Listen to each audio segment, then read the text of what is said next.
dogs. The word itself brings feelings of love, companionship, and family to millions of people worldwide. The truth is, dogs are such an integral part of so many people's lives. It would be hard to imagine the world without man's best friend. We want the best for our furry friends, but many don't know where they come from.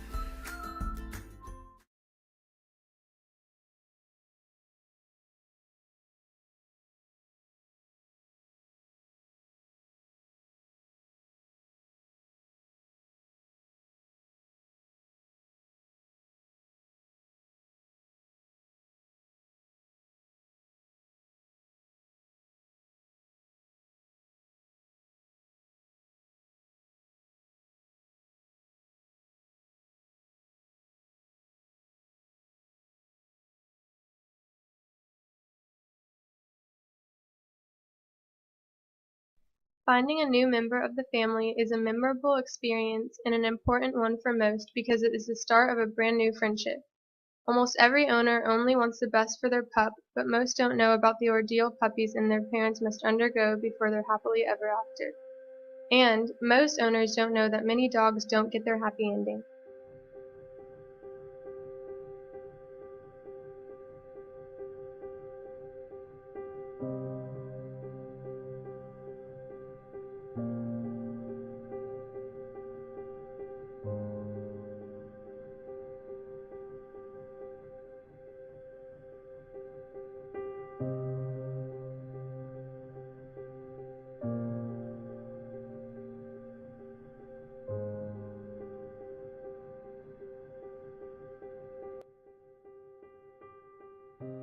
If you buy a dog online, chances are it's from a puppy mill. The anonymity that the internet provides only contributes to this crisis, but the question remains, what exactly are puppy mills? Most people in animal rescue do not like puppy mills. Most of the puppy mills do not take good care of their animals. They're basically just churning out. A lot of time the animals never get out of a wire cage. They just have a tray underneath it to catch the pee and poop.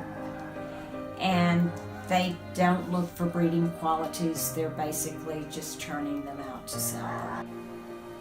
An enormous percentage of these puppies are churned out by the estimated 10,000 puppy mills operating in the United States, both licensed and unlicensed.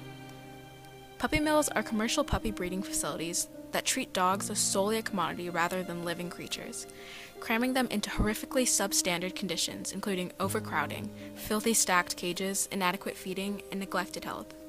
And almost every puppy sold in a pet store has a mother who comes from these deplorable conditions, spending her entire life in a tiny cage, never being pet, never being walked, and never being treated like a dog.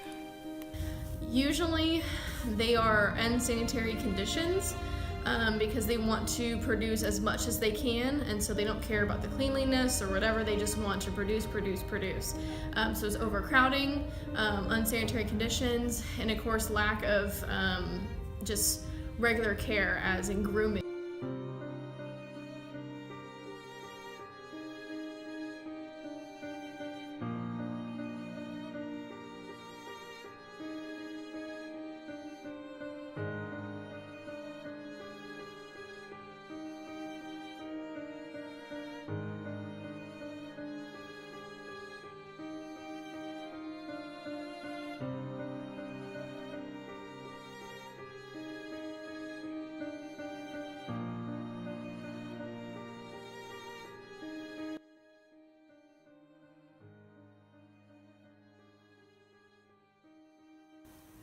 It is precisely these abysmal conditions that lead to heartbreaking statistics like these.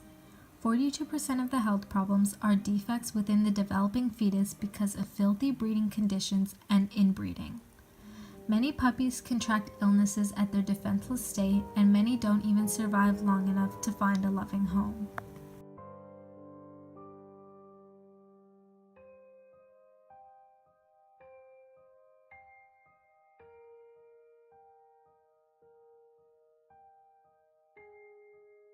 I have had first-hand experience with puppy mills.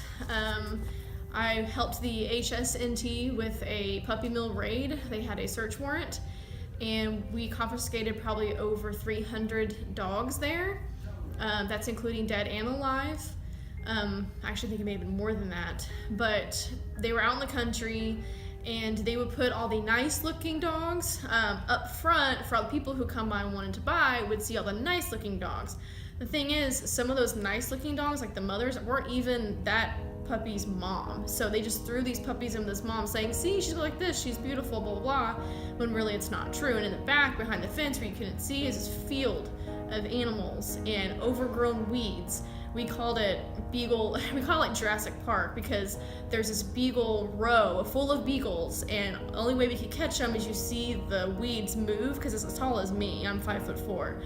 You see the weeds move and you know there was a dog over there. So it felt like Jurassic Park, practically trying to find these dogs. So yeah, we confiscated over 300 plus animals, tons of puppies, matted fur, urine burns, horrible dental work. They didn't have much water out there either, and it was 100-degree temperature in Texas too. The only shelter they had were these plastic barrels that they cut a hole in for the dogs to go in for shade. No bedding, and like I said, just overgrown with weeds. So it was not pleasant. Of course, there's feces everywhere because they don't poop scoop it, so just piles and piles and piles. So that was my pretty much first experience with puppy mills. So I actually got one of my puppies from there. He was a little Shih Tzu, and he was stacked up. They had this garage full of puppies, and they had those collapsible kennels all stacked up on top of each other, and mine was like in the middle, which means they don't clean them very well. When that puppy goes potty above him, it drains on him, drains on the next one, to the next one, to the next one. So he was covered in all this stuff, sitting in horrible conditions and everything, and I actually ended up adopting him. So You might wonder what motivates people to willingly subjugate harmless animals to these conditions. The answer is quite simple. Money. In order for these breeders to make the most money, they sacrifice on basic necessities, such as adequate veterinary care and space. They are able to maximize their profit by stuffing an unhealthy amount of dogs into a very limited location, and by forcing breeder dogs to reproduce at a toxic rate. If it is so obviously inhumane, why aren't puppy mills illegal? Why isn't there legislation to stop this practice?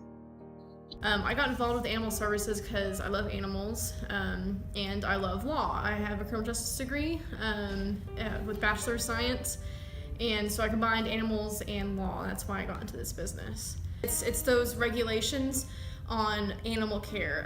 Just like we have laws on proper ways to care for our animals we abide by, so do they. So as long as these puppy mills are complying with the minimum requirements for these animals, they can still keep doing what they are doing.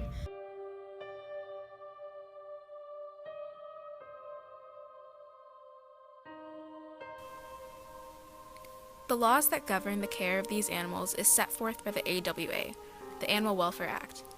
But this act has proved itself insufficient to actually protect the dogs in mills. The standards outlined in the AWA require the bare minimum and leaves it up to the mill owners to decide what is adequate. There are no limits to the number of dogs on the mill. Unwanted animals may be killed or auctioned off. Breeding the same females every heat cycle is permissible, and many of the requirements are vague. What's worse is the USDA, the United States Department of Agriculture, who is meant to enforce the vague requirements of the AWA, is already overburdened.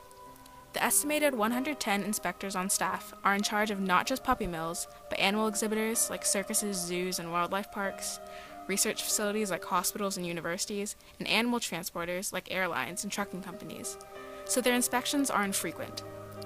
What makes things even worse is that these inspectors have a record of being lenient towards commercial breeders, which only encourages them to continue. At a state level, regulations are even more unreliable.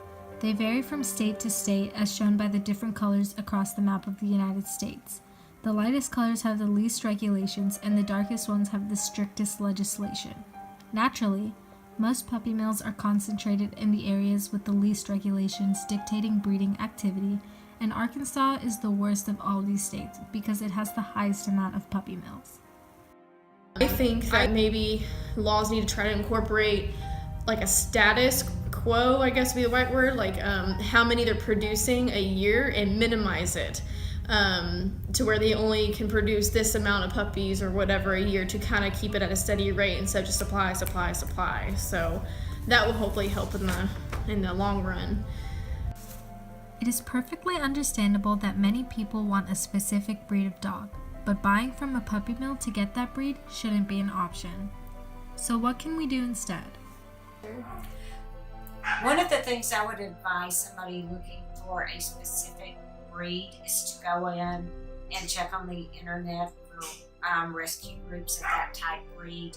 There are specific rescue groups in a lot of the different areas. In DFW, you can probably find a rescue group for any breed out there. They will have it. Another is to go to petfinder.com or pettango.com, and you can search for a specific breed, and it will pull up pictures of all the dogs, and you can set your radius anywhere from 5 or 10 miles to up to 150 miles or so, and it will bring up those kind of dogs.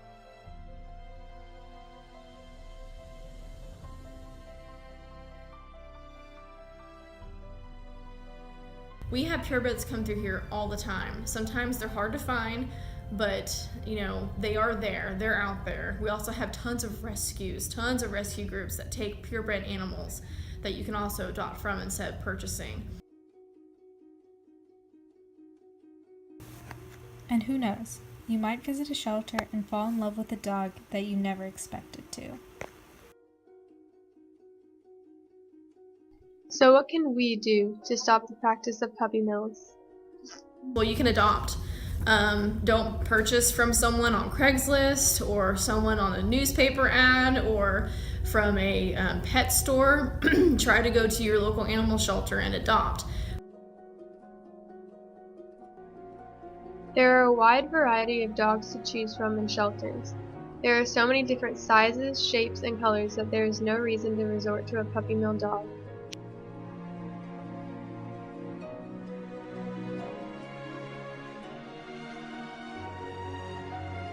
When we first started out, it was completely volunteers.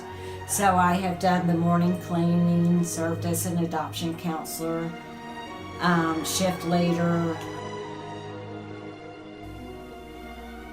Many shelters are volunteer and donations based, meaning that their motive is not profit.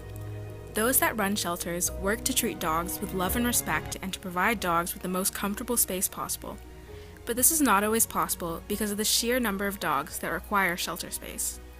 Puppy mills heavily contribute to this crisis that shelters face on a daily basis.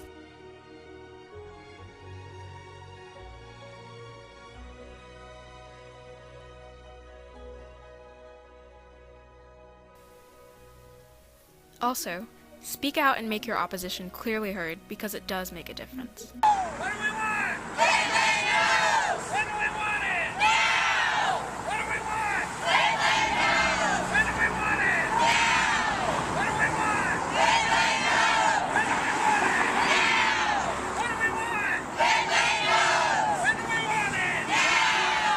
What do we want? Anything else? When do we want it? Now! What do we want? Anything else? When do we want it? Now! What do we want? Anything else? When do we want it? Now! What do we want? Anything else? When do we want it? Some of the Petlands, I can't say for all, they used to sell puppy mill puppies. Now some of them are only taking animals from shelters to be adopted out at that store. That they only do rescue animals now instead of puppy mill puppies, so that's always a plus. So that way people can see good animals come through.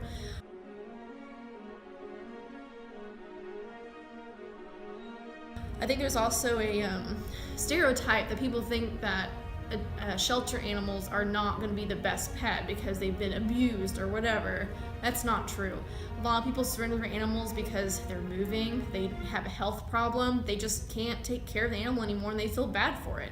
And that's okay, that's what we're here for. And some people will be angry at those people for doing that, but we're actually thankful they bring them to us because instead of letting them roam around the streets, getting injured, possibly breeding some more with another random animal, they bring them here so that way we can take care of them, get them fully vetted, vaccinated, sterilized, everything, and that way they can find a good home. So that stereotype kind of also needs to go away for our public, as in shelter dogs are just as good as dogs from, from a puppy mill or whatever you want to call it. So